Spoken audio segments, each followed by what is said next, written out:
রাস্তা দিয়ে যাইতেছে আবু বকর, রাস্তা দিয়ে যায়, আবারও শুনতেছে বেলালের কান্নার আওয়াজ।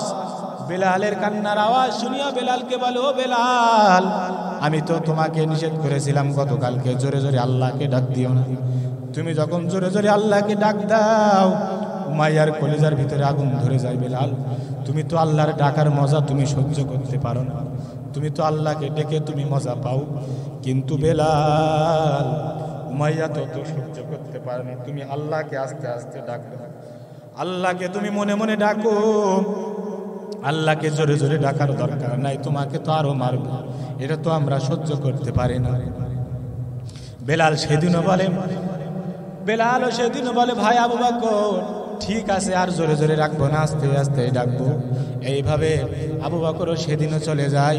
আবার পয়গম্বরের কাছে গিয়া বলে, পয়গম্বরের কাছে গিয়া যখন বলে, পয়গম্বর আবু বকরের আবারও পরামর্শ দেয়, আবু বকর ইসলামের জন্য তো অনেক ধন সম্পদ ব্যয় করেছে, ইসলামের জন্য তো অনেক টাকা পয়সা ব্যয় করেছে, কিছু টাকা পয়সা দিয়া হলেও বেলালকে যদি উমাইয়ার কাছ থেকে নিয়ে আসা হয়, তাহলে আমার মনে হয় আল্লাহ পাক রব্বুল আলামিন অনেক খুশি হয়ে যাবে। এই কথা বলার পর আবু বকরকে পয়গম্বর উৎসাহিত করার জন্য আরো বললেন, ও আবু বকর, বেলালকে যদি টাকা দিয়া, বেলালকে যদি পয়সা দিয়া উমাইয়ার কাছ থেকে ছাড়ানো হয়, আল্লাহ পাক রব্বুল আলামিন আপনার জন্য জান্নাত বরাদ্দ করে রাখবেন। আলহামদুলিল্লাহি রাব্বিল আলামিন। সুবহানাকা লা ইলমা লানা ইল্লা মা আল্লামতানা ইন্নাকা আনতাল আলিমুল হাকীম। রব্বি ইশরাহ লি সাদরি ওয়া ইয়াসসির লি আমরি واحلل عقدة من لساني يفقهوا قولي ربي يسر ولا تعسر وتمم علينا بالخير اللهم صل على محمد وعلى آل محمد كما صليت على إبراهيم وعلى آل إبراهيم إنك حميد مجيد اللهم بارك على محمد وعلى آل محمد كما باركت على إبراهيم وعلى آل إبراهيم إنك حميد مجيد الحمد لله আল্লাহ পাকের দরবারে লাখ কোটি শুকর ও সুজুদ যে মহান রব্বুল আলামিন আমাদেরকে শাওয়াল মাসে আরো একটা জুমার দিনে যে মহান রব্বুল আলামিন আমাদেরকে সমস্ত কাজ থেকে ফারেক রেখে সমস্ত ঝামেলা থেকে সমস্ত পেরেশানি থেকে মুক্ত রেখে মহিয়ান গরিয়ান সর্বশক্তিমান দয়াময় আল্লাহ তাআলা আমাদেরকে আল্লাহ তাআলার সেই ঘরে পবিত্র জায়গায় সেজদা দেওয়ার জন্য আল্লাহ তাআলার হুকুম 2 রাকাত নামাজ আদায়ের জন্য আল্লাহ তাআলা আমাদেরকে তৌফিক দিয়েছেন। এই জন্য শুকরিয়া আতান সেই মহান মালিকের দরবারে সবাই শুকরিয়া আদায় করি, উচ্চ স্বরে বলি আলহামদুলিল্লাহ। আল্লাহ তাআলা বলতেছেন দুনিয়ার ভিতরে মানুষ সর্বহালতে ব্যস্তই থাকবে, কেননা দুনিয়াটা এমন একটা জায়গা, এই জায়গাটাতে মানুষ ব্যস্তই থাকে। এই ব্যস্তর ফাঁক দিয়ে আমরা মনে করি আল্লাহ তাআলার ইবাদত করতে হয়, কিন্তু আসলে আল্লাহ তাআলার ইবাদতটাকেও যদি আমরা দুনিয়ার ব্যস্ততার মতো যদি ইবাদতের ভিতরে একটু ব্যস্ততার মধ্যে কাটাই, তাহলে আমি প্রায় জুমাতে বলে থাকি, তাহলে আমার এই সময়টাও এই ব্যস্ততাটাও ইবাদতে পরিগণিত হয়ে যাবে। কিন্তু আমরা কাজকে বলে থাকি যে নামাজ আছে, কিন্তু নামাজকে বলতে পারি না যে এখন তো নামাজ আছে। এর দৃষ্টান্ত দেখিয়ে গেছেন আল্লাহ রসুল সাল্লাল্লাহু আলাইহি ওয়াসাল্লামের সাহাবীগণ। তাদের তো সংসার জামানায় কত কষ্ট ছিল, তাদের তো রিজিকের অনেক কষ্ট ছিল। এখন তো আলহামদুলিল্লাহ আমাদের রিজিকের কষ্ট খুবই কম, অথচ সেই সময় 1 কেজি বা 1 ডালা পরিমাণ যে জবের আটা থাকতো সেইটা দিয়েই তাদের বেহিসাব, মানে কোনো দিন তারিখ নাই, অনেক দিন সেই আটা তাদের সংসারে চালাইতে হতো। আর এখন আমরা কি করি? এখন আমরা আগের থেকে হিসাব করি যে একটা বছরে আমার কতটুকু চাউল লাগবে, সেই হিসাব করে আমরা দেড়ি মজুত করে আমরা ঘরের ভিতরে, ড্রামের ভিতরে হোক, গোলায় হোক, সেইভাবে ধান চাউল আমরা ওইভাবে রেখে দিই, যাতে যত দুর্ভিক্ষ আসুক, যত সমস্যায় হোক, যেন কারোর কাছে আমার হাত না পেতে হয়। এই ধান দিয়ে, এই চাউল দিয়ে আমার আগামী বছর উঠে যাবে, চলে যাবে। কিন্তু সেই সময় এমনটা ছিল না। তার ভিতরে একজন সাহাবী, রাসূলুল্লাহ সাল্লাল্লাহু আলাইহি সাল্লামের সাহাবী হযরত বেলাল রাদিয়াল্লাহু তাআলা আনহু, এত গরীব সাহাবী ছিলেন যে বেলাল রাদিয়াল্লাহু তাআলা আনহু যখন ইসলামের সুশীতল ছায়ায় চলে আসলেন, আসার পরে বেলাল রাদিয়াল্লাহু তাআলা আনহু তারপরেও তো তার সংসারে অনেক অভাব অনটন। সেই বেলাল রাদিয়াল্লাহু তাআলা আনহু কাজ করতেন বেঈমান উমাইয়ার ঘরে। তো বেলাল রাদিয়াল্লাহু তাআলা আনহু সেই গরীব অবস্থায় আল্লাহ তাআলাকে কোনো সময় ভোলেন নাই। তো রাসূল সাল্লাল্লাহু আলাইহি সাল্লাম বলতেছেন, আমাকে সমস্ত সাহাবীরা, এক একজন সাহাবী আমাকে ভালোবেসেছেন, দৃষ্টান্ত দেখিয়েছেন, মহব্বতে প্রকাশ করেছেন। তার ভিতরে সবচাইতে আমার কাছে বেশি প্রিয় হযরত বেলাল রাদিয়াল্লাহু তাআলা আনহু। তো বেলাল রাদিয়াল্লাহু তাআলা আনহু রাসূল সাল্লাল্লাহু আলাইহি সাল্লামের কাছে যখন ঈমান আনলেন, রাসূল সাল্লাল্লাহু আলাইহি সাল্লামের হাতে যখন বায়াত করলেন, বায়াত হলেন, ঈমান আনলেন, বেলাল রাদিয়াল্লাহু তাআলা একদিন উমাইয়ার ঘরে আবার সেই প্রতিনিয়ত কাজ করতে আসে। উমাইয়া তো তাকে দাসী হিসাবে কিনে নিয়েছিল, কাফের বেঈমান উমাইয়া। তো বেঈমান উমাইয়া সব সময় বেলালকে টর্চারিং করত। কেমন টর্চারিং, কিভাবে করত, কখন করত, কখন বুঝতে পারলো বেলালের এই কাণ্ড কারখানা? অথচ বেলাল এর আগেও তো, মুসলিম হওয়ার আগেও উমাইয়ার ঘরে কাজ করত, তারপরেও তার ভিতরে এমন কোনো কিছু বোঝা যাইত না। বা বেলাল অন্য জায়গায় কাজ করত, কিন্তু এতটা আল্লাহভীরু ছিল না, এতটা ধর্মভীরু ছিল না। এমনি ভদ্র গরিব মানুষ, কালো মানুষ, গরিব মানুষ, লোকের বাড়ি কাজ করে খায়, সে তো একটু ভদ্রই হবে। কিন্তু ইসলামের নামের মহা দৌলত যখন পেয়ে গেল, বেলাল রাদিয়াল্লাহু তাআলা আনহু ইসলামের মহা দৌলত যখন পেয়ে গেলেন, বেলাল রাদিয়াল্লাহু তাআলা আনহু পয়গম্বরের হাতে যখন কালেমা নামক মহা দৌলত, কালেমার মালা তার গলায় পরায় নিলেন, তখন থেকেই বেলালের উপরে নির্যাতন শুরু হয়ে গেল। বেলাল রাসূলকে কেন ভালোবাসতেন, রাসূলকে কত ভালোবাসতেন হযরত বেলাল। আমরাও রাসূলকে ভালোবাসি, আমরাও তো রাসূলকে মহব্বত করি, কিন্তু আমারও মনে হয় বেলাল রাদিয়াল্লাহু তাআলা আনহু কেমন ভালোবাসতেন, তেমন ভালোবাসা হয়তো আমরা বাসতে পারি না। আমরা শুধু মুখে স্বীকার করি আমাদের শেষ নবী মুহাম্মদ, নবীর উপরে ঈমান আনলাম, এইটাই হয়তো ভালোবাসা। নবীকে ভালোবাসলাম, এইটাই মনে হয় নবীকে ভালোবাসা। নবীর আদর্শকে মেনে নিলাম, এইটাই মনে হয় ভালোবাসা। কিন্তু না, পয়গম্বরের সাহাবীরা নবীকে ভালোবাসছেন, নবীকে আঘাত পর্যন্ত সহ্য করতে তারা দেয় নাই।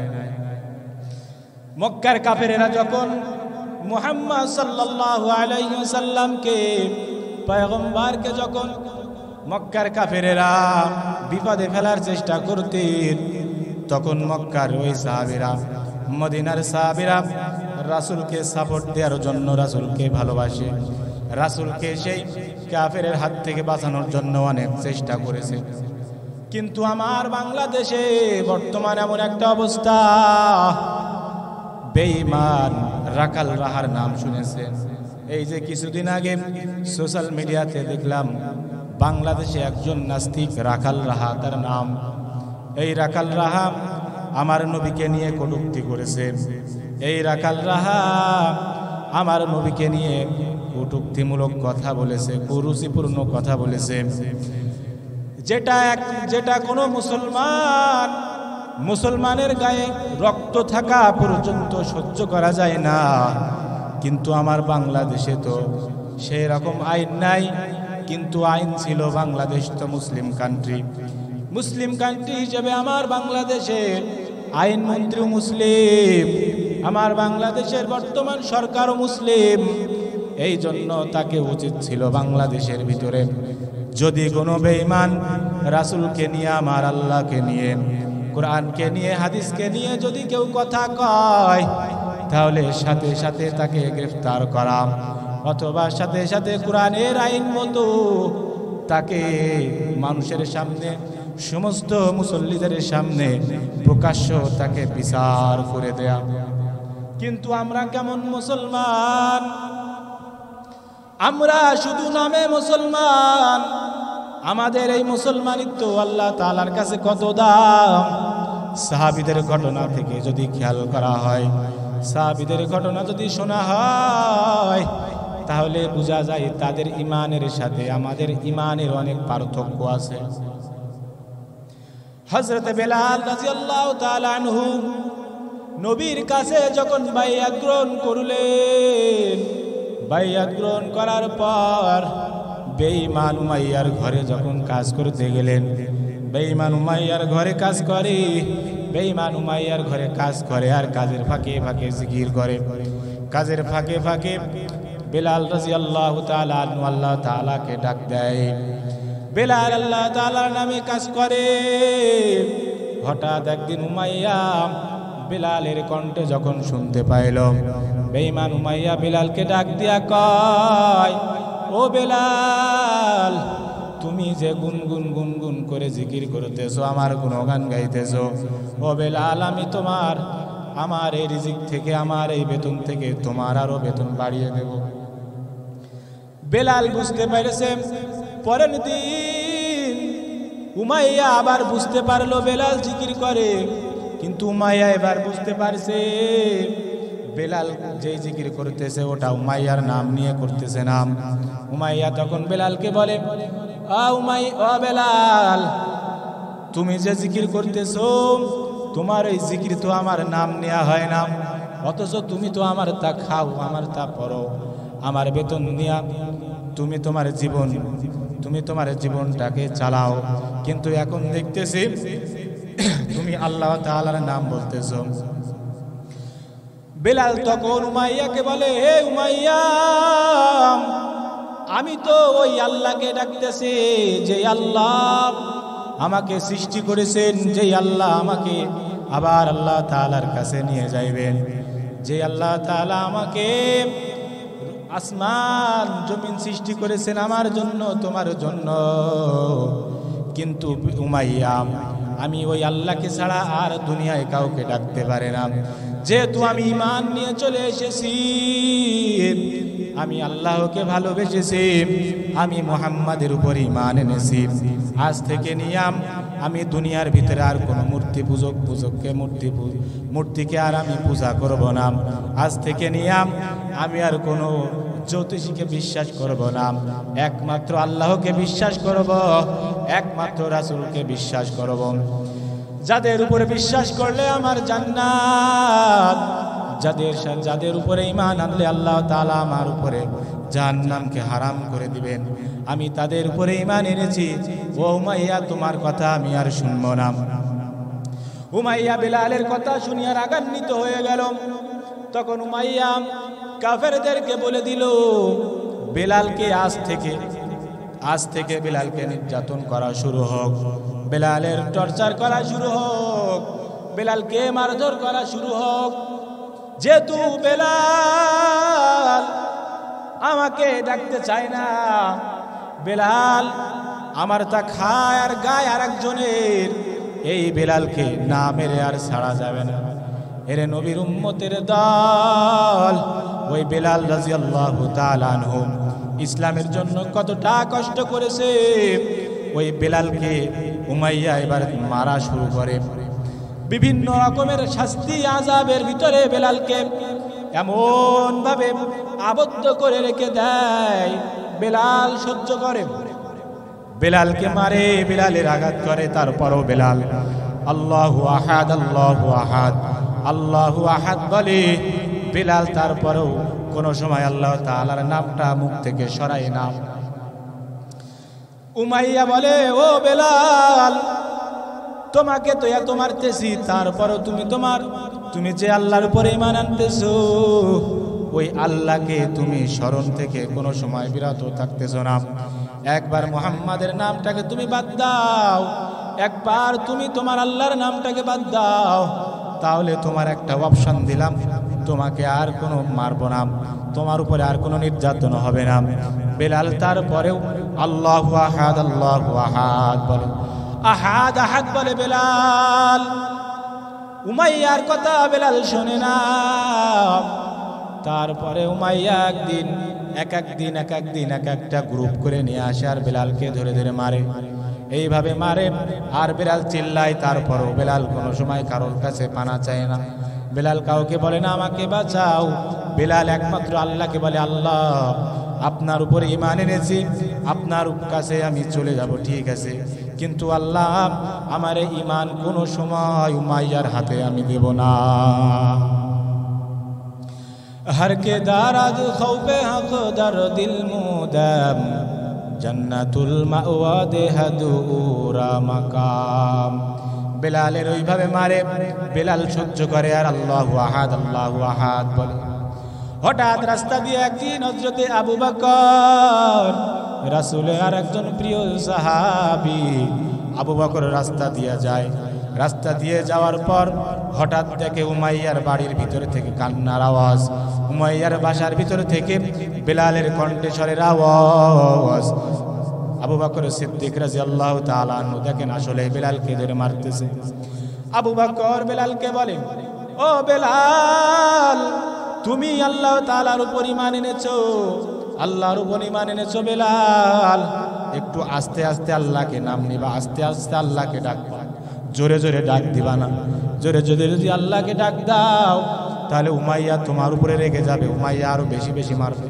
বেলাল তুমি আল্লাহকে জোরে জোরে ডাকতে হবে না, যেহেতু আমার আল্লাহ আস্তে ডাকলেও শোনে, জোরে ডাকলেও আমার আল্লাহ তাআলা শোনে। বেলাল তুমি জোরে জোরে এইভাবে ডাকতে হবে না, আস্তে ডাকলেই হবে। বেলাল কয় ঠিক আছে। তারপর উমাইয়া বেলালের উপরে এত রাগ, বেলালকে ছেড়েও দেয় না, বেলালকে আজাদও করে দেয় না, বেলালের ধরে ধরে প্রত্যেক দিন প্রতিনিয়ত মারা শুরু করে। বেলালের ধরে ধরে জিহ্বাটা টেনে ধরিয়া, ওই যে বাবলা গাছের মতো বড় বড় কাঁটা বেলালের জিহ্বার ভিতরে, ওই উমাইয়া ওই বেঈমান কাফের বেলালের জিহ্বার ভিতরে ফুটাই দেয় আর বলে কোনো সময় আল্লাহর নাম নিতে পারবি না। তারপরও বেলাল আল্লাহর নাম কোনো সময় ডাকার মধ্য দিয়ে, আল্লাহর নাম ডাকতে কোনো সময় বেলাল কোনো সময় পিছপা হয় না, কোনো সময় আল্লাহ তাআলাকে ডাকা বন্ধ করে না। কষ্ট যদিও হয় তারপরও বেলাল আল্লাহ তাআলাকে ডেকেই যায়। বেলাল নিয়ত করেছেন, আমার যদি জীবনও চলেও যায় তারপরও আমি আল্লাহ তাআলার নাম ডাকা থেকে কোনো সময় বাদ দেব না। এইভাবে যখন আবু বকর সিদ্দিক মুহাম্মাদের কাছে গিয়া বললেন, পয়গম্বরের কাছে গিয়া বললেন, ও পয়গম্বর, আমাদের ভাই, আমাদের সাথী, আমাদের ভাই হযরতে বেলাল, সে তো অনেক কষ্টের ভিতরে আছে, উমাইয়া তাকে এত কষ্ট দেয়, তারপরও তাকে আজাদ করে দেয় না, তাকে তো ছেড়ে দেয় না, ওইভাবে নির্যাতন করে করে তাকে তো একেবারে অসুস্থ বানাইয়া ফেলছে। পয়গম্বর শোনার পর আবু বকরের পরামর্শ দিলেন। আবু বকর পরের দিন আবার যায়, রাস্তা দিয়ে যাইতেছে আবু বকর, রাস্তা দিয়ে যায়, আবারও শুনতেছে বেলালের কান্নার আওয়াজ। বেলালের কান্নার আওয়াজ শুনিয়া বেলালকে বলে, ও বেলাল, আমি তো তোমাকে নিষেধ করেছিলাম গতকালকে জোরে জোরে আল্লাহকে ডাক দিও না।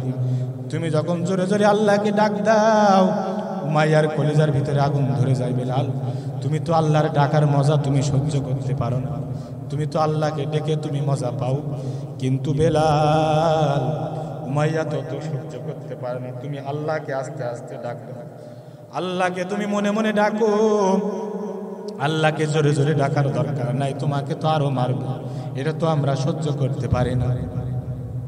বেলাল সেদিনও বলে, ভাই আবু বকর, ঠিক আছে, আর জোরে জোরে রাখবো না, আস্তে আস্তে ডাকবো। এইভাবে আবু বকরও সেদিনও চলে যায়। আবার পয়গম্বরের কাছে গিয়া বলে, পয়গম্বরের কাছে গিয়া যখন বলে, পয়গম্বর আবু বকরের আবারও পরামর্শ দেয়, আবু বকর ইসলামের জন্য তো অনেক ধন সম্পদ ব্যয় করেছে, ইসলামের জন্য তো অনেক টাকা পয়সা ব্যয় করেছে, কিছু টাকা পয়সা দিয়া হলেও বেলালকে যদি উমাইয়ার কাছ থেকে নিয়ে আসা হয়, তাহলে আমার মনে হয় আল্লাহ পাক রব্বুল আলামিন অনেক খুশি হয়ে যাবে। এই কথা বলার পর আবু বকরকে পয়গম্বর উৎসাহিত করার জন্য আরো বললেন, ও আবু বকর, বেলালকে যদি টাকা দিয়া, বেলালকে যদি পয়সা দিয়া উমাইয়ার কাছ থেকে ছাড়ানো হয়, আল্লাহ পাক রব্বুল আলামিন আপনার জন্য জান্নাত বরাদ্দ করে রাখবে, আপনার জন্য আল্লাহ পাক সালাম পাঠাবে, আপনাকে আল্লাহ তাআলা অনেক অনেক ধৈর্য, আল্লাহ তাআলা আপনার উপর অনেক খুশি হবেন। এই কথা শোনার পর আবু বকর আর থামলেন না। আবু বকর রাদিয়াল্লাহু তাআলা আনহুর টাকা পয়সা যাই ছিল উমাইয়ার কাছে গেলেন। উমাইয়ার কাছে গিয়া বেঈমান উমাইয়াকে বলে, উমাইয়া, ও উমাইয়া, আজ থেকে আর বেলালকে মারিও না, বেলালের এই কান্না, বেলালের এই কষ্ট আর সহ্য করতে পারে না, বেলালের এই কষ্ট আর সহ্য করা যায় না। বেলালকে তো অনেকই মারছো, বেলালকে তো মরুভূমির উপর দিয়া টেনে নিয়ে বেড়াইছো, বেলালের গরম চাবুক দিয়া ওই শরীরের উপর আঘাত করেছো, বেলালের শরীর যখন ফুলে গেছে, ওই ফোলা শরীরে আবার গরম শীত দিয়ে আবার সেক দিয়েছো রে উমাইয়া, বেলালকে আর এইভাবে মারিও না। প্রিয় ভাইরা আমার, ওই যে বেলাল ইসলামের জন্য কত কষ্ট করেছেন, তারপরে কোনো সময় নবীর ভালোবাসা অন্তর থেকে সরে দাঁড়ান নাই, তারপরে আল্লাহ তাআলার এত পরিমাণ ভালোবাসতেন, অন্তর থেকে কোনো সময় আল্লাহ তাআলার মহব্বতকে সরান নাই। আবু বকর উমাইয়াকে বলল, কত টাকা তোমাকে লাগবে, তোমার যত টাকা লাগবে তুমি আমাকে বলো, তত টাকার বিনিময়ে আমি বেলালকে কিনে নেব, বেলালকে আর এইভাবে মারিও না। উমাইয়া রাজি হয় না। তখন আবু বকর সিদ্দিক উমাইয়াকে বলে, ভাই উমাইয়া, যদি তাই হয়, যদি তুমি না দিতে চাও, তাহলে আরো একটা অপশন শুনে নাও। উমাইয়া বলে, আবু বকর বলো, সে কি অপশন, কি আমার জন্য তুমি রেখেছো? আবু বকর বলে, ভাই উমাইয়া, যদি তুমি বেলালকে ছেড়ে দাও, তাহলে তোমাদের গোত্রের একজন আমরা তাকে এইভাবে আজাদ করে দেব, আমরাও তাকে এইভাবে ছেড়ে দেব। উমাইয়া তখন রাজি হয়ে গেলেন আর বললেন, দুইটা শর্ত, আমাদের গোত্রের সেই লোকটাকেও ছেড়ে দিতে হবে, আবার কিছু টাকাও দিতে হবে, তা না হলে আমরা বেলালকে ছেড়ে দেব না। বেঈমান উমাইয়ার কথা মতো আবু বকর সিদ্দিক রাদিয়াল্লাহু তাআলা আনহু তাই করলেন। পয়গম্বর আবু বকরকে বলে, আবু বকর, বেলালকে তুমি যখন কিনতে যাইবা, বেলালকে যখন উমাইয়ার কাছ থেকে টাকা দিয়া উমাইয়ার কাছ থেকে যখন ছুড়িয়ে নিয়ে আসবা, আমার কাছ থেকে অল্প কিছু হইলেও টাকা নিয়ে যাইও। আল্লাহ পাক যদি হাসরের ময়দানে আমার কাছে জিজ্ঞাসা করে, হাসরের ময়দানে যদি বেলালের কেনার কথা জিজ্ঞাসা করে, আর যদি বলে বেলালকে কেনার জন্য কে কে ওই বেঈমানের কাছ থেকে টাকা ধার দিয়েছিল, বেঈমানের কাছ থেকে ওই বেলালকে কে কে কেনার জন্য টাকা পয়সা দিয়েছিল, আজকে তারা আমার সামনে দাঁড়িয়ে যাও, আমি পয়গম্বর আল্লাহ তাআলার সামনে সেই সময় আবু বকর তোমার সিরিয়ালেও আমি দাঁড়াইতে চাই, কেননা বেলাল এমন একজন মানুষ, ওই মানুষকে আল্লাহ পাক দুনিয়াতে সালাম পাঠাইতে। বেলালকে ছুড়িয়ে নিয়ে আসা হলো। বেলালকে ছুড়িয়ে নিয়ে আসার পর বেলালকে আবু বকর বলতেছে, ভাই বেলাল, তুমি এইভাবে কেন জোরে জোরে আল্লাহর নামটা ডাকতে একটু বলো। বেলাল তখন আবু বকরকে ডাক দিয়ে বলতেছেন, ভাই আবু বকর, আমি তো জানি মার যে কত কষ্টের, নির্যাতন যে কত কষ্টের, কিন্তু পয়গম্বর বলেছেন দুনিয়ার ভিতরে একবারে যে ঈমান নিয়ে এসেছে আর ঈমানি হালতে যদি মৃত্যুবরণ করতে পারে, যতই ঝড় আসুক, যত কষ্ট ক্লেশ আসুক, ওই ঈমানটা নিয়ে যদি আল্লাহ তাআলার সামনে দাঁড়াইতে পারে, আল্লাহ পাক বলেন আমি তার পূর্বের সব গুনাহ মাফ করে দেব। যেহেতু আমি তো বেলাল ছিলাম গুনাহগার, আমি তো বেলাল তো ইসলাম ধর্ম গ্রহণ করার আগে তো ছিলাম অন্যরকম। নবীর কথা শুনিয়াম আমি ঈমান আনার পর আমি তো এখন মুমিন হয়ে গেছি। আমি আমার এই ঈমানটা বেঈমানের আঘাতে আমি আর নষ্ট করতে চাইছিলাম। কিন্তু ভাই আবু বকর, আপনার সাথে একটা সত্য কথা বলে দেই, যেহেতু আপনি মুরব্বী সাহাবীদের ভিতরে আপনি হলেন সবার বড়, আপনি হলেন বয়স্ক সাহাবী, যেহেতু রাসূল আপনাকে বড় ভালোবাসতেন, আপনি যখন আমাকে বলতেন, ও বেলাল, আল্লাহর নামটা আস্তে আস্তে বলবা, জোরে জোরে বললে তো উমাইয়া তোমাকে আরো বেশি বেশি মারে, আস্তে আস্তে বলবা। ও ভাই আবু বকর, আমি তোমার কথা শুনতাম আর ওয়াদা করতাম, কিন্তু আমি ওয়াদা রাখতে পারতাম না। আমাকে যখন উমাইয়া প্রত্যেক দিন মারত, আমি জানতাম আজকে হয়তো আমি দুনিয়া থেকে চলে যাব, আমার যে এত কষ্ট হইতো। কিন্তু ভাই আবু বকর, ওই মারির ব্যথা এতটা ছিল যে আমি আর মনে রাখতে পারতাম না। অনায়াসে আমার মুখ থেকে আল্লাহু আহাদ বাইর হয়ে যায়। এইভাবে বেলাল দিন আদি পার করতে আসে। হঠাৎ আজরাইল আলাইহিস সালাতু ওয়াস সালাম যখন বেলালের যখন জানটা কবজ করার জন্য আজরাইল যখন বেলাল রাদিয়াল্লাহু তাআলা আনহুর কাছে চলে আসে, বেলাল রাদিয়াল্লাহু তাআলা আনহুর কাছে যখন আজরাইল এসে সালাম দেয়, বেলাল সালামের জবাব দেয়, সালামের জবাব দিয়া কয়, ভাই আজরাইল, বুঝতে পেরেছি আজকে আপনি আমার জানটা কবজ করবেন, তো জানটা কবজ করার আগে আমাকে যা করার দরকার সেইগুলো বলে দেন। আজরাইল আলাইহিস সালাতু ওয়াস সালাম বেলালকে বলে, ভাই বেলাল, আল্লাহ তাআলা তো আপনাকে সালাম পাঠিয়েছেন, আল্লাহ তাআলা তো আপনাকে বড় মহব্বত করেন, আমি আজরাইলও আপনাকে ভালোবাসি, যত কুল কায়নাতে যত ফেরেশতা আছে, আসমানে যত ফেরেশতা আছে, সবাই আপনাকে ভালোবাসে। বেলাল তখন আজরাইলকে বলে, ভাই আজরাইল আমাকে ভালোবাসে, ঠিক আছে আলহামদুলিল্লাহ, আমাকে ভালোবাসে, আল্লাহ আমাকে ভালোবাসে, কেন ভালোবাসবে না? আমি তো আল্লাহর জন্য আমার জীবনটাকে একেবারে সবর্দ করে দিয়েছি। কিন্তু ও ভাই আজরাইল, আমার একটা শর্ত আছে, যেহেতু মুসলমান তো সব সময় প্রস্তুত মৃত্যুটা আসার জন্য, আল্লাহ তাআলার কাছে চলে যাওয়ার জন্য তো সব সময় প্রস্তুত, কিন্তু ভাই আজরাইল আমার একটা সুযোগ দেন, যেহেতু আমি আল্লাহ তাআলার কাছে সব সময় সেজদার হালতে, নামাজের হালতে, আমি চাই আমি আল্লাহ তাআলার সামনে দাঁড়াবো। আমার শর্তটা হলো, আজরাইল ভাই, আমার নামাজের সময় আমাকে একটু নামাজের সুযোগ দাও, এই নামাজের ভিতরে প্রথম রাকাতে আমার জানটা কবজ করবা না, দ্বিতীয় রাকাতেও আমার জানটা কবজ করবা না, তৃতীয় রাকাতেও আমার জানটা কবজ করবা না, চতুর্থ রাকাতে যখন আমি রুকুতে যাব তখনও আমার জানটা কবজ করবা না, আবার আমি যখন প্রথম সিজদায় যাব তখনও আমার জানটা কবজ করবা না, যখন আমি দ্বিতীয় সিজদায় যাব ভাই আজরাইল সেই সময় আমার জানটা কবজ করিও, আর দ্বিতীয় সিজদায় যাওয়ার পর আমার জানটা কবজ না করা পর্যন্ত আমি বেলাল মাথা উঠাবো না। ভাইরা আমার, ঠিক বেলাল রাদিয়াল্লাহু তাআলার কথা আমার আল্লাহ কবুল করে নিলেন। বেলাল রাদিয়াল্লাহু তাআলা আনহু আল্লাহ তাআলার সামনে এমন অবস্থায় পৌঁছে গিয়েছেন, বেলাল বলে, আজরাইল ভাই, আমি আল্লাহ তাআলার কাছে এমন অবস্থায় যেতে চাই যে অবস্থাটা যেন আমি আল্লাহ তাআলার গোলাম, আর আমার আল্লাহ হলেন আমার মনিব, আর মনিব একমাত্র তার বান্দা তার মনিবকে যেন সেজদার হালতে থাকে। আমি যেন সেজদার হালতে আমার মনিবের পায়ের উপরে সিজদা থাকা অবস্থায় আমি যেন দুনিয়া থেকে যেতে পারি, এটাই আমার বড় আশা।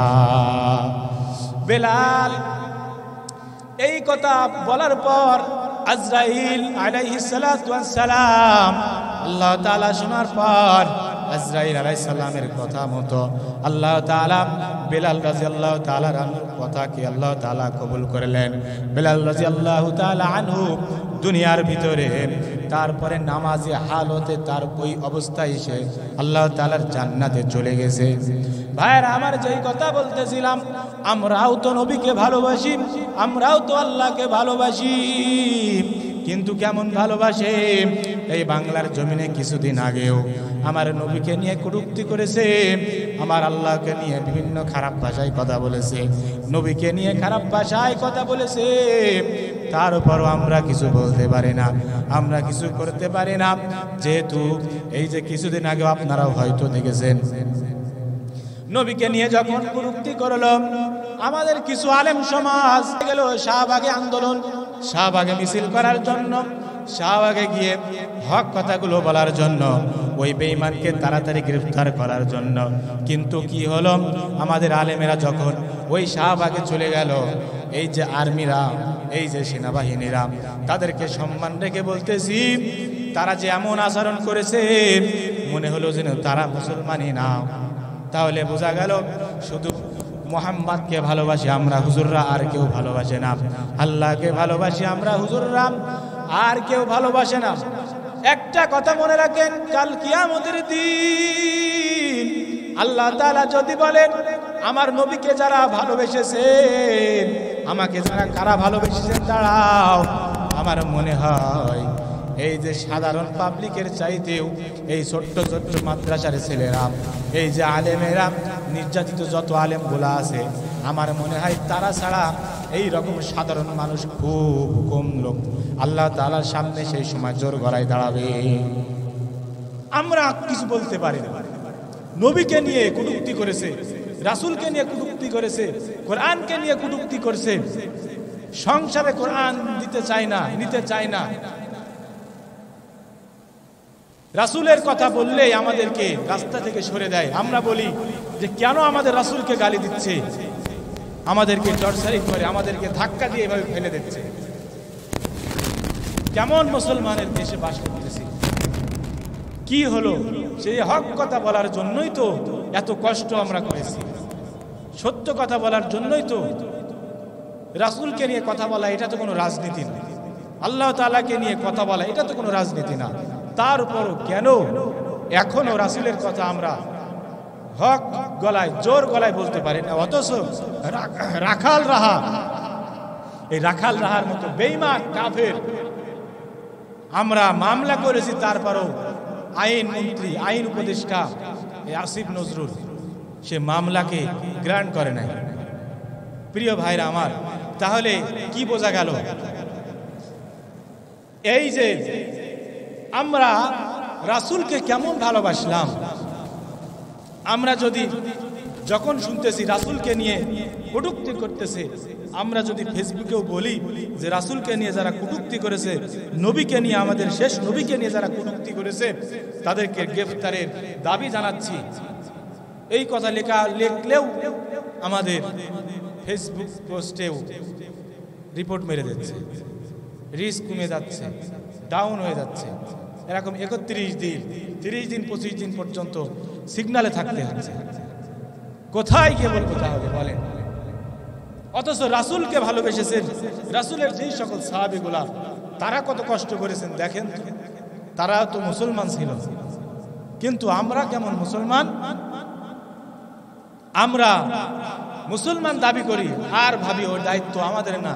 রাসূলকে ভালোবাসি ঠিক আছে, কিন্তু রাসূলকে নিয়ে যদি কেউ গালিগালাজ করে, ওটা আমাদের দায়িত্ব না, ওটা আমাদের হায়াতপুরের খতিব সাহেব বুঝবেন, ওটা ওই পাতিবিলের ইমাম সাহেব খতিব সাহেব বুঝবেন, ওটা আমাদের জামাত ইসলামের আমির সাহেব বুঝবেন, ওটা ওই ঢাকার হুজুররা বুঝবে না, আমাদের কোনো দায়িত্ব না। ভাই আপনি মুনাফিক, এটা বিনা দলিলে আপনি তো মুনাফিক হয়ে গেছেন। রাসূলের ভালোবাসা যদি অন্তরে না থাকে আপনি মুনাফিক। আর মুনাফিকের সর্বশেষ দরজা গত জুম্মাতে বলেছিলাম, সে তো কুফরিয়াতের ভিতরে থাকে, শিরকের ভিতরে থাকে। কেননা এ তো তাহলে রাসূলকে না ভালোবেসে অন্য কাউকে ভালোবাসার স্থান তার অন্তরের ভিতরে ঢুকায় গেছে। আগে আমি মুসলমান হওয়ার পরে আগে আমার রাসূলের প্রতি ঈমান, আল্লাহ তাআলার প্রতি ঈমান, আল্লাহ তাআলার কিতাবের প্রতি ঈমান, ফেরেশতাদের প্রতি ঈমান, তারপরে দুনিয়ার পর, দুনিয়ার কিছু সব তারপর, এর আগে না। এখনো যদি আমাদের এই এলাকার কেন আমাদের চৌগাছা থানার ভিতরেও যদি কেউ রাসূলকে নিয়ে কটূক্তি করে, কেউ দাঁড়াক বা না দাঁড়াক, যদি আমি কিফায়তুল্লাহর সামনেও যদি কেউ এমন শুনি রাসূলকে নিয়ে কথা বলে, আমি মনে হয় ইনশাআল্লাহ মেম্বারের পরের বসে থেকে বলতেছি, আমার এই হাত, আমার শরীরে 3.5 কেজি রক্ত, প্রত্যেক আল্লাহ তাআলার বান্দার শরীরে আল্লাহ তাআলা 3 কেজি থেকে 3.5 কেজি রক্ত আল্লাহ তাআলা দান করেছে। যে বেঈমান রাসূলকে নিয়ে কটূক্তি করে, আল্লাহ তাআলাকে নিয়ে কটূক্তি করে, সে যদি দুনিয়ায় বসে আল্লাহ তাআলার খেয়ে পড়ে যদি আল্লাহ তাআলাকে নিয়ে খারাপ ভাষায় কথা বলতে পারে, আমি আল্লাহ তাআলার খেয়ে রাসূলকে ভালোবেসে কেন তাকে দুনিয়া থেকে সরাই দিতে পারবো না? এটা আমার ঈমানি দায়িত্ব। যে রাসূলকে নিয়ে কটূক্তিমূলক কথা বলে, হাদিসের ভিতরে আসছে, তাকে সাথে সাথে কতল করে দাও, তাকে সাথে সাথে দুনিয়া থেকে সরিয়ে দাও, কতল ওয়াজিব হয়ে যায় তার জন্য। অথচ এই রাখাল রাহা আশ্চর্য, আয়েশা সিদ্দিকা রাদিয়াল্লাহু তাআলা আনহাকে নিয়ে, খাদিজা রাদিয়াল্লাহু তাআলা আনহাকে নিয়ে, রাসূল সাল্লাল্লাহু আলাইহি সাল্লামকে নিয়ে কথা বলে। অথচ বাংলার এই আইন মন্ত্রী সে মামলাও নিচ্ছে না, গ্রেফতারও করে নাই। কিসের ইঙ্গিত বোঝায় এগুলা? ওই যে ভারতে মুসলমানদেরকে দেখতেছেন, কিছুদিন আগেও কাশ্মীরে ঘুরতে গেছে পর্যটকেরা, মুসলিম পর্যটকেরা, তাদেরকে বিনা কারণে ঘুরতেছে, ছবি তুলতেছে, সেখানে গুলি করে করে হত্যা করে দিল। কেন? প্রিয় ভাইরা আমার, আগামীর যে সময়টুকু আসছে খুবই সাবধান, ঈমানটাকে মজবুত করে রাখতে হবে। রাসূলকে ভালোবেসে যেই কয়দিন দুনিয়াতে আসি, মরলে শহীদ বাঁচলে গাজী, এমন একটা ঈমান নিয়ে আমাদের দুনিয়াতে থাকতে হবে। কে কি কোন দল করলো এটা আমার বড় কথা না, আমি মুসলমান, এটাই আমার পরিচয়। পারা যাবে তো ইনশাআল্লাহ? পারা যাবে তো? আওয়াজ নেই, পারা যাবে তো ইনশাআল্লাহ? যদি আমার রাসূলকে নিয়ে এলাকায় কেউ চায়ের দোকানে বসে বসে আর কি মেরে যদি বলে খারাপ কথা, যে রাসূল সাল্লাল্লাহু আলাইহি ওয়াসাল্লাম অল্প বয়সে কেন বিবাহ করেছিল, এমনও যদি কেউ কটূক্তিমূলক আলোচনা শুরু করে দেয়, সাথে সাথে তার গলার টুটি ধরে টেনে ছিঁড়ে ফেলে দেবে সাথে সাথে। এটা আপনার জন্য ওয়াজিব হয়ে যায়, ফরজ হয়ে যায়। যদি আপনি শুনেন যে ওরে আল্লাহ, এ তো বিএনপির লোক এই কথা বলেছে, ওর কিছু করা যাবে না, আপনি সাথে সাথে বেঈমান। প্রিয় ভাইরা আমার, এইগুলো করতে দিবেন না। ঈমান আছে আপনার, আল্লাহর তা খান, আল্লাহর তা পড়েন, এই আল্লাহর দুনিয়ায় বাস করতেছেন, আর ওই আল্লাহ যাকে ভালোবাসতেন সেই ভালোবাসার মানুষটাকে নিয়ে যদি কেউ খারাপ কথা বলে, ছেড়ে দিয়ে থবেন না। এই যে আমাদের এই বাংলাদেশটাকে, বাংলাদেশ মুসলিম দেশ, পাকিস্তান মুসলিম দেশ, মায়ানমার মুসলিম দেশ, পরবর্তীতে তো মায়ানমার এই সুসি এসে বৌদ্ধ দেশ বানিয়েছে, কিন্তু এই আরাকান আমাদের, বাংলাদেশ আমাদের, পাকিস্তান আমাদের, ভারত উপমহাদেশও আমাদের। ইতিহাস যদি দেখেন, ভারত সর্বশেষ পর্যন্ত এই হিন্দু সরকারগুলো আসার আগ পর্যন্ত এই ভারত তো শাসন করেছে আমাদের মুসলমানেরাই। এই ভারত আবার মুসলমানদের হাতেই আসবে, এমনি এমনি আসবে না, এই শুরু। মুসলমানদের এখন জবাই করতেছে, মুসলমানদেরকে এখন মেরে দিচ্ছে, এক সময় আসতেছে, সেই সময়টুকু সামনে হাদিসের ভিতরে আসতেছে, এটা সূচনা মাত্র, এটা ভূমিকা মাত্র। মুসলমান এক পর্যায়ে মায়ের খাবে, মুসলমান এক পর্যায়ে ধ্বংস হয়ে যাবে। এই এক পর্যায়ে এই মুসলমান এই ভারতকে, এই পুরো উপমহাদেশ, ভারতের উপমহাদেশ, এই মুসলমানই আবার বিজয় করবে। বলেন সুবহানাল্লাহ। আমার পালানো কথা না, আমার গাছ জোরের কথা না, হাদিসের কথা ভাই। ওই দিকের ফিলিস্তিনও মুসলমান বিজয় করবে, মনে হইতেছে ফিলিস্তিনি কেউ নেই। আল্লাহ পাক খুরাসান থেকে এমন একটা কালো পতাকাবাহী, কালো ঝান্ডাধারী এমন একটা বাহিনী আল্লাহ তাআলা তৈরি করে দিবেন, যতই ইসরায়েল বলুক কিচ্ছু করতে পারবে না। যতই ভারত বলুক আমাদের সাথে তো ইসরায়েল আছে, এই বাংলাদেশ পাকিস্তান গুলো করতে সময় লাগবে না। অলরেডি ইসরায়েলে এমন একদিক থেকে ইসরায়েল, আল্লাহ তাআলার আসমানি গজব তো শুরু হয়ে গেছে। কিছুদিন আগে যেমন ওই আমেরিকার কি জায়গা ছিল ওইটা, ক্যালিফোর্নিয়া নাকি সেই এলাকা তো এখন প্রায় 100 বছরে আর সুস্থ হবে, মানে সঠিক ভালো সাজসজ্জা যেমন ছিল এমন আর ফিরে আসবে না 100 বছরের ভিতরে। ঠিক ইসরায়েলের ভিতরে এখন সেই অবস্থা, আগুন ধরা শুরু হয়ে গেছে, জঙ্গলে আগুন ধরতে ধরতে এমন একটা এলাকায় চলে এসেছে, ইসরায়েলের নেতানিয়াহু বলা তার চিন্তাধারা এখন ওইদিকে চলে গেছে। এইভাবে আল্লাহ তাআলার গজব আসবে বেঈমানদের উপরে, ভারতেও আসবে, এটা নিশ্চিত। আল্লাহ তাআলার বাণী, রাসূলের বাণী, তাদের কথা কখনো মিথ্যা নয়। যদি মিথ্যা কোনো মুসলমান ভাবে, সেও ভারতের মতো, ভারত আলাদের মতো হয়ে যাবে।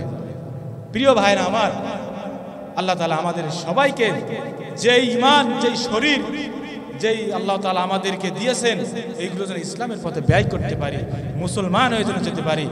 এমন যেন না, কিছুদিন আগেও দেখলাম যে আমরা জিয়ার নাম বলতে বলতে যেন না মরি, জয় বাংলা বলতে বলতে বলতে যেন না মরি।